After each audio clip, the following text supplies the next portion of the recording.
Loans, mortgage loans, business loans సులభంగా government private banks నుండి ఇప్పించబడును. అందరికీ నమస్కారం. గౌరవనీయులు హరీష్ రావు గారు, వేదిక మీద ఉన్న సోదరులకు అందరికీ ఉదయం 7 గంటలకే మీరు ఇక్కడికి వచ్చున్నారని తెలిసినప్పుడు సరే కొంత లేడీస్తో సహా పిల్లలతో సహా వచ్చినప్పుడు బాధ అనిపించింది. ఎందుకంటే ఒక సైడ్ ఇల్లు పోతుందనే టెన్షన్, ఒక సైడు ఎవరికి చెప్పాలని ఒక సైడు. ఖచ్చితంగా భవన్కి వెళ్తే ఇక్కడ మాకు భరోసా దక్కుతుందని ఇంత దూరం వచ్చిన మీకు అందరికీ ఆ భరోసా ఖచ్చితంగా కేసీఆర్ గారి నాయకత్వంలో మీకు ఇవ్వడం జరుగుతుందని మీకు అందరికీ మనవి చేస్తా ఉన్నాను. నిన్న సాయంత్రం నేను మాట్లాడుతున్నా, మా బాబు నేను మీ వాళ్ళతో కొంతమందితో మాట్లాడాను, నేను ఒక 2-3 నేను చెప్పాను కూడా, టెన్షన్ పడకండి, మిమ్మల్ని అట్లా అంత ఈజీగా మీ దగ్గరికి వస్తే మేము చూస్తూ ఊరుకోము. కేసీఆర్ గారు ఖచ్చితంగా మాకు ఒక డైరెక్షన్ ఇచ్చారు. అన్ని పద్ధతిగా ఉన్నప్పుడు వాళ్ళ మీద దౌర్జన్యం, ప్రభుత్వమే దౌర్జన్యం చేస్తుంటే మనం చూస్తే ఎట్లా ఊరుకుంటాము. ఖచ్చితంగా వాళ్ళకి భరోసా ఇవ్వాలి. అది లీగల్గా పోతామా లేకపోతే ఫిజికల్గా అక్కడ పోయి నిల్చుంటామా, వాళ్ళకి మాత్రం భరోసా ఇవ్వాల్సిందే మనం అని చెప్పినారని నిన్న కూడా మాట్లాడాను. మీరు ఇక్కడికి వచ్చారు. హరీష్ రావు గారు చెప్పినట్టు మేమందరం కూడా ఒకసారి అక్కడికి వస్తాం. ఖచ్చితంగా నాకు ఆ ప్రాంతం అంతా తెలుసు, గల్లీ గల్లీ తెలుసు నాకు ఆ ఏరియా అంతా. సో గల్లీ గల్లీ తెలుసు మనకు ఆ ఏరియా అంతా. కాబట్టి మీకు ఇబ్బంది రాకుండా చూసుకోవడానికి ఉంటామనేది ఒకసారి మీకు అందరికీ మనవి చేస్తున్నాం. మీరు చెప్పింది మళ్ళీ నేను రిపీట్ చేయను, హరీష్ రావు గారు చెప్పింది కూడా రిపీట్ చేయను. కానీ మీరు ఏ టైంలో అక్కడికి వచ్చినారు, ఎంత ఇబ్బంది పడితే అక్కడ మీరు వచ్చినప్పుడు అయితే మెయిన్ రోడ్ కూడా చిన్నగా ఉండింది. అసలు చెట్లన్నీ దగ్గరకు ఉండి యాక్సిడెంట్స్ అవుతూ ఒక వెహికల్ వస్తే ఇంకొక వెహికల్ రాని పరిస్థితులలో ఉన్న పరిస్థితి చూస్తున్నాం. మీరు వచ్చినప్పుడు డ్రింకింగ్ వాటర్ కూడా చక్కగా లేదు అక్కడ. అప్పుడు అలాంటి టైంలో ఇవన్నీ ఇబ్బందులు ఎదుర్కొని మీరు ఇప్పుడు తను అన్నారు కదా, ఇప్పుడు కాస్త రిలాక్స్ ఉన్నామమ్మా, అప్పులు కొంచెం పోయాను కొంతమంది, ఇంకా కట్టాలమ్మా మేము అప్పులు కట్టాల్సిన అవసరం ఉందని కొంతమంది మా ఆడబిడ్డలు ఏడుస్తూ ఉన్నారు. ఆ చెల్లి అయితే రాగానే మేము అక్రమదారులమని చూపిస్తున్నారు, మాకెందుకు ఆ ట్యాగ్ లైన్ అనేది బాధపడుతూ ఉంటే నిజంగా బాధ అనిపించింది. నిజంగా ఉదయం చూస్తూ ఉంటే టీవీలలో చూస్తూ ఉంటే అదే అనిపించింది. రాత్రంతా దొంగలు వచ్చి ఎక్కడ కొడతారని గతంలో పూర్వకాలం దొంగల కోసం కావాలి ఉండేవాళ్ళు. కానీ ఇప్పుడు ప్రభుత్వం ఎక్కడొచ్చి మీద పడి మమ్మల్ని కొట్టేస్తుందని భయంతో ఈరోజు బతుకుతున్న పరిస్థితి ఈరోజు రేవంత్ రెడ్డి గారు తీసుకొచ్చారు.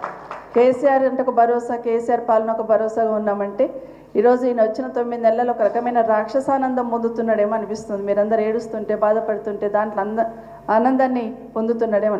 నిజంగానైనా మిమ్మల్ని ఇల్లీగల్గా కట్టున్నారు, బఫర్లో కట్టున్నారని ప్రశ్నిస్తున్న ముఖ్యమంత్రి గారు, మీ ఇల్లే చెరువులో ఉంది, ముందు అది తీసుకొని రండి, వచ్చి వీళ్ళకి సమాధానం చెప్పాలి. ఎందుకంటే మీ కొడంగల్లోనే మీరు చెరువు కుంటలు కట్టి ఉన్నారు, దానికి సమాధానం చెప్పకుండా ఇక్కడ వచ్చి వీళ్ళ మీద పడి మీరు ఇది చేస్తున్నారని మాట్లాడడం కరెక్ట్ కాదు. తప్పకుండా మేము పార్టీ తరఫున మీకు అండగా ఉంటాం. అర్ధరాత్రి అయినా కూడా మీరు ఫోన్ చేసినా మా బాబు ఉంటాడు, నేను ఉంటాను, పార్టీ తరఫున హరీష్ రావు గారు ఉంటారు, కేటీఆర్ గారు ఉంటారు, అందరం ఉంటాం. కాబట్టి మీరందరూ కూడా ధైర్యంగా ఉండండి. హరీష్ రావు గారు చెప్పినట్టు టెన్షన్ పడకండి, తొందరపడకండి.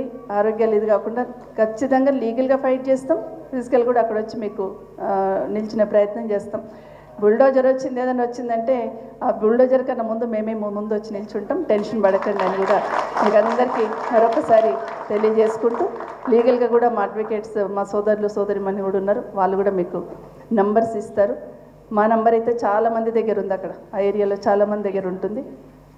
సో ఎప్పుడున్నా మేము భరోసా ఇస్తాం. మీరు కూడా 10 మందికి ఆ ధైర్యం ఇచ్చే ప్రయత్నం చేయండి. ఎందుకంటే నిజంగానే అన్ని పర్మిషన్స్ తీసుకొని కట్టుకున్న వాళ్ళకి ఇంత అరాచకం చేసే ప్రయత్నం చేస్తున్నారు. ఇంతకుముందు హరీష్ రావు గారు చెప్పినట్టు నిజంగానే పైన వాళ్ళ పెద్దలన్నా స్పందించాలి. నాకు ఏమర్థమైందంటే కేసీఆర్ గారు బాగా చేస్తున్నారు, ఒక ఇమేజ్ తీసుకొచ్చినారు హైదరాబాద్కి తెలంగాణకి. ఈ ఇమేజ్ని ఎట్లా డ్యామేజ్ చేయాలని కంకణం కట్టుకున్నట్టుగా అనిపిస్తుంది రేవంత్ రెడ్డి గారు. ఇక్కడున్న కంపెనీలన్నీ పక్కకి వెళ్ళిపోవాలి, ఇక్కడ ఉన్న వాళ్ళందరూ పక్కకి వెళ్ళిపోవాలి, ఇక్కడ డ్యామేజ్ కావాలని ప్రయత్నం చేసి ఒక విధ్వంసాన్ని సృష్టిస్తున్న ప్రయత్నం చేస్తున్నాడు. ఇది మనం అందరం చూస్తున్నాం. కానీ మీరు అందరు చదువుకున్న వాళ్ళు, మీకు అందరికీ ఆ ధైర్యం ఉంది. పోరాటం చేసి చేసి చేసి ఈ స్థాయికి ఎదిగున్నారు. మీరు మధ్యతరగతి వాళ్ళందరం ఏ విధంగా ఉంటాం అనేది అందరికీ తెలుసు. ఎన్ని కష్టాలు పడతాం, పిల్లల భవిష్యత్తు కోసం ఎన్ని రకాల సాక్రిఫైస్ చేస్తామో, ఎన్ని రకాల ఆలోచనలు చేస్తామనేది తెలుసు. బట్ ఇప్పుడు కూడా మీకు అదే భరోసా ఇస్తున్నాం. ధైర్యంగా ఉండండి, మీ వరకు ఎవరు రాకుండా ఉండాలి. ఖచ్చితంగా సమాధానం చెప్పాలి. హరీష్ రావు గారు చెప్పినట్టు నిజంగానే అందరినీ పిలిచి మాట్లాడితే, ఆల్ పార్టీని పిలిచి మాట్లాడితే దానికి ఒక కంక్లూజన్ అని వస్తుంది. ఇంతకుముందు అయ్యూబ్ చెప్పారు, ఎక్కడో అక్కడ వికారాబాద్ ఉంది, అక్కడ నుండి ఇక్కడ వరకు ఖాళీగా ఉంది కదా, అక్కడ బ్యూటిఫికేషన్ చేయొచ్చు కదా, ఇళ్ళ మధ్యలో వచ్చి ఎందుకు చేస్తున్నాను. కేసీఆర్ గారు అదే ప్లాన్ చేశారు గతంలో. ఎక్కడైతే అవుట్స్కట్స్లో ఉందో, ఇండ్లు లేకుండా ఉందో అక్కడ బ్యూటిఫికేషన్ చేయాలని ప్లాన్ చేస్తున్నారు తప్పిస్తే ఇళ్ళ మధ్యలో వచ్చి మిమ్మల్ని నట్టేట్ల ముంచి కట్టాలనే ఆలోచన లేకుండింది. కానీ ఈయనకేమో ఒక రకమైన రాక్షసానందం పొందుతూ ఉన్నాడు. ఖచ్చితంగా ధైర్యంగా ఉండండి, మీతో బీఆర్ఎస్ పార్టీ ఉంటుందని మీకు అందరికి మనవి చేస్తున్నాను. సుమన్ టీవీలో మీ పర్సనల్ అండ్ బిజినెస్ ప్రమోషన్స్ కోసం కింది నెంబర్కి కాంటాక్ట్ చేయండి.